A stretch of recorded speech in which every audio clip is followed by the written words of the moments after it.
पुण्याच्या विसर्जन मिरवणुका अनेकांचं आकर्षण असतात, कारण या विसर्जन मिरवणुकांमध्ये गणेशोत्सवाचं भव्य दिव्य स्वरूप पाहता येत असतं।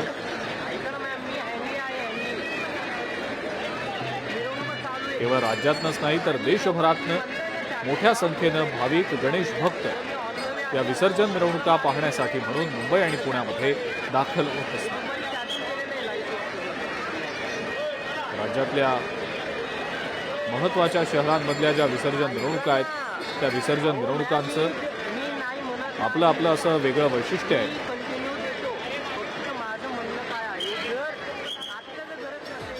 मुंबईतल्या विसर्जन मिरवणुकांची भव्य दिव्यता हे विशेषण आहे, वैशिष्ट्य आहे। पुण्यातल्या विसर्जन मिरवणुका यांना मोठा इतिहास आहे। नाशिकच्या विसर्जन मिरवणुकांचं वैशिष्ट्य असतं तिथलं तांडव नृत्य, जे तांडव नृत्य पाहण्यासाठी म्हणून खास नाशिकमध्ये या विसर्जन मिरवणुकीसाठी म्हणून अनेक भाविक अनेक गणेश भक्त दरवर्षी दाखल होत असतात।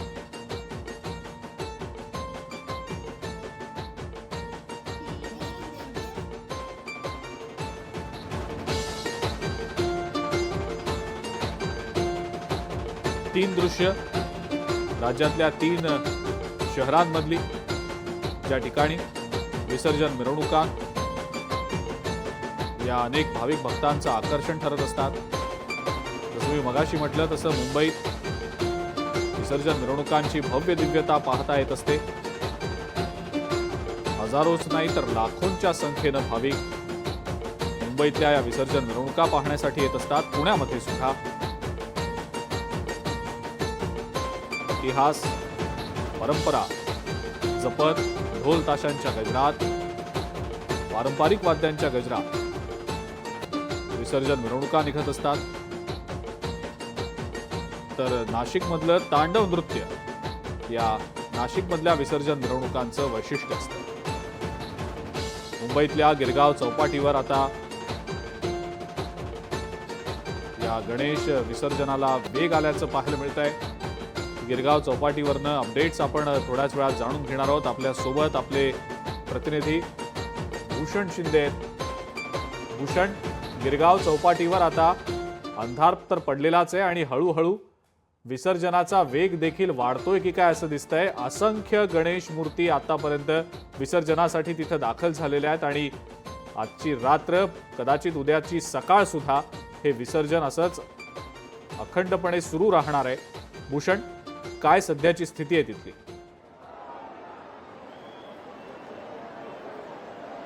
नक्कीच अजिंक्य, सध्या मी गिरगाव चौपाटीवरती आहे। पाहू शकता इथं सध्या आपल्याला अगदी रांगेमध्ये मोठमोठाले गणपती आपल्याला इथं आलेले पाहायला मिळतात, इथं दाखल होत आहेत। एकंदर आज अनंत चतुर्दशीचा दिवस आहे आणि एकंदर अगदी गणपती पाहिलं तर अगदी रांगेनं आपल्याला इथं दाखल होताना पाहायला मिळत आहेत। अगदी मोठमोठाले गणपती आहेत, अगदी साधारण 10 फूट 12 फूट 15 फूट अगदी 20-20 फुटापर्यंत सुद्धा मोठमोठे गणपती आपल्याला इथं आलेले पाहायला मिळतात। एकंदर कुठेतरी मोठा उत्साह आहे। अगदी आज पाऊस आहे, रिमझिम पाऊस मुंबईमध्ये पडत आहे, मात्र तरीही पावसामुळे कोणत्याही प्रकारचा व्यत्यय इथं आलेला पाहायला मिळत नाहीये। उत्साह जो आहे तो अगदी शिगेला पोहोचलेला आहे आणि अगदी अलोट गर्दी आपल्याला इथं पाहायला मिळत आहे। रस्त्याच्या संपूर्ण दुतर्फा आपल्याला अलोट गर्दी पाहायला मिळत आहे। अनेक नागरिक हे पावसामध्ये आपल्याला इथं उभे राहिलेले पाहायला मिळत आहेत।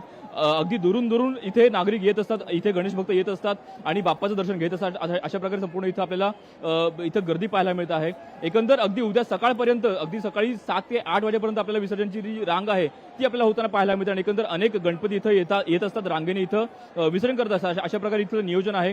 एकंदर यावर्षी 6 फुटाच्या वरील जे गणपती आहेत त्यांनाच फक्त समुद्रामध्ये विसर्जनाची परवानगी आहे। त्या खालील जे गणपती आहेत 6 फुटाच्या खालील जे गणपती आहेत त्या गणपतींना मात्र कृत्रिम तलावामध्ये विसर्जन करणं बंधनकारक आहे। अशा प्रकारे नियोजन आहे। मात्र तरीही उत्साह जो आहे तो अगदी ओसंडून वाहताना पाहायला मिळत आहे। अगदी नागरिक इथं पावसामध्ये आपल्याला इथं उभे असलेले पाहायला मिळत आहेत।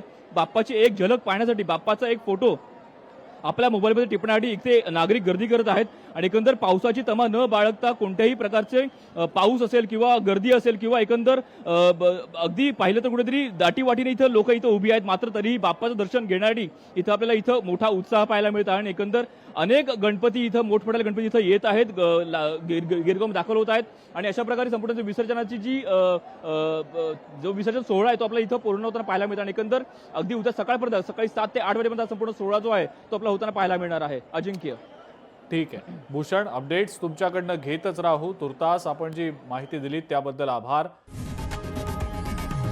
लोकशाही मराठी ऐका, पहा, जागरूक रहा.